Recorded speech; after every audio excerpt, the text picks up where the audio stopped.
Do you want to experience patient and employee growth where you can put your trust in me, as I will strive to create a welcome environment for all?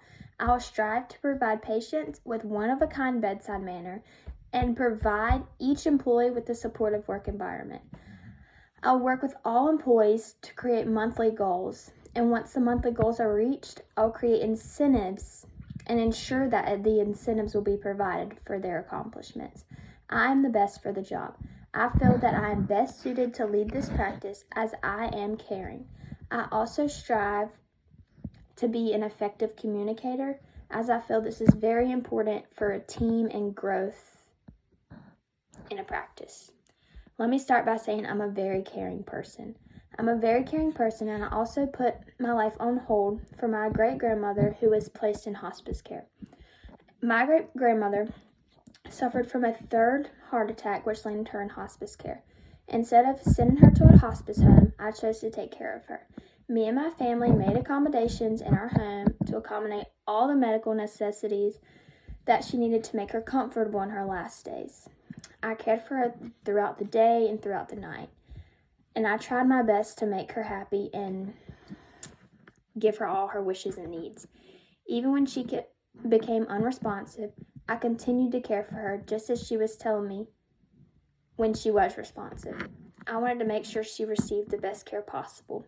During my travel ball game, a girl went to hit a ball and she came down and stepped on my ankle, which then led her to roll her ankle. She fell on the ground and I immediately stopped to help her. When she fell on the ground, I alarmed the refs that the girl was hurt. I tried to get her off the floor, but I realized she could not get up. I signaled the coach to come help her. She was escorted off the court by her coach after the game, and I went to find her to make sure she was okay.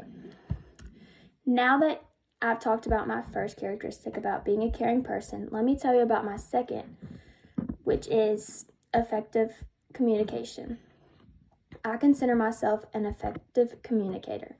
During an intense volleyball game, my team was very stressed and all the plays were not going as planned.